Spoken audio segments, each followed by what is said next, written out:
I take a moment to explain a phrase that I've been using throughout the week. I started it actually on Sunday night on the radio. It's corporate communism, and I've been using it in two very specific instances. First, with health insurers who use the government to protect themselves from real competition. We're all watching this play out in front of us. You probably know this. If you don't, they are the only American business, along with Major League Baseball, of course, that's completely exempt from the Sherman Antitrust Act.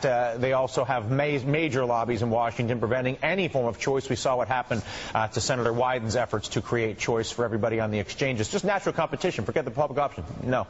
And then there's the banking industry, the beneficiaries of a ongoing $24 trillion taxpayer-funded bailout that supports the entire system. $24 trillion. Not that we may not get some of that money back. We may get a lot of it back. But that is national capital that is being sucked into a broken banking system at the expense of the rest of our country. They continue to use too big to fail as blackmail to the taxpayer in order to get them or us to provide them with our tax money. My phrase corporate communism, I know, makes some people uncomfortable. Some argue it's just an easy insult, but let's be very clear. I use it with very specific meaning. It is a system that takes resources from the citizenry and redistributes it to a tiny elite. I use the phrase corporate communism because I cannot find an other way to more accurately convey what is happening in our nation today. That a handful of weak, uncompetitive, outdated companies and industries are purchasing control of the American political system in order to stay in business using their cronyism. It is coming at the direct expense of the rest of us in this nation and is a total betrayal of everything that represents America. Let's bring in Mark Ames, editor of ExiledOnline.com. His latest column, America's Dead Souls, 8 Reasons to Hate Our Billionaire Bolsheviks. Mark, particularly interesting because you spent, what was it, 10 years in Russia, 8 years in Russia, watching their economic system make its transition.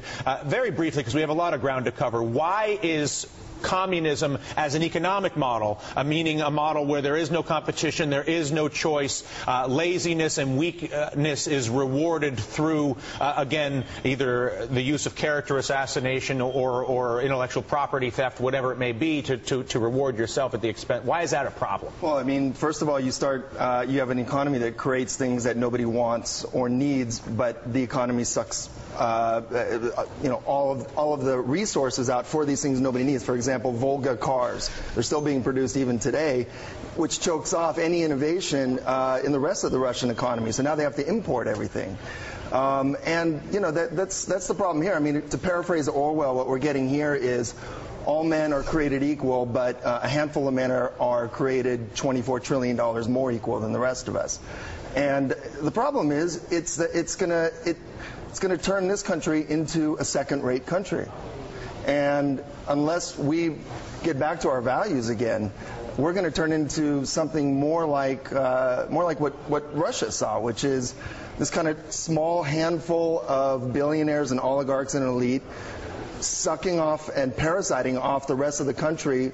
And just soaking it for all it's worth and looking for all it's worth. You wrote about a couple of the most notable parasites. United Healthcare CEO Bill McGuire bonused him. They say healthcare is not profitable, not for some people, but certainly for Bill. Maybe not for shareholders sometimes. But Bill made $125 million as a bonus. Sounds like a lot of money, except for the fact that he also bonused himself more than $1 billion personally running a health insurance company in stock options. Yeah, on the one hand, you have 45,000 Americans dying a year from lack of health insurance, and on the other hand, you have this guy, you know, on top of it, he backdated his stock options. Which basically means rigging the stock options so that they're guaranteed to be worth money. That's what the whole basis of corporate communism is, though, right? Is rigging the system so that you always win, you always take everything for yourself, and there's never enough for the rest of the people, and there's never enough, frankly, for the rest of the economy. I mean, I would think that, you know, the whole American economy is not health insurance and the finance industry. There are a lot of other parts that are actually much more productive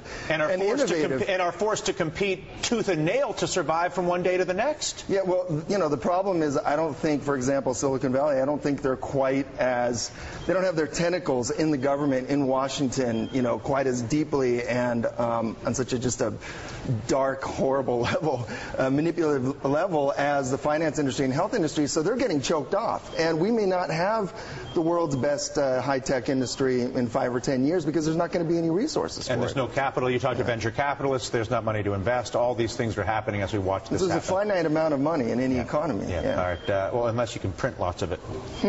Thank you, Mark.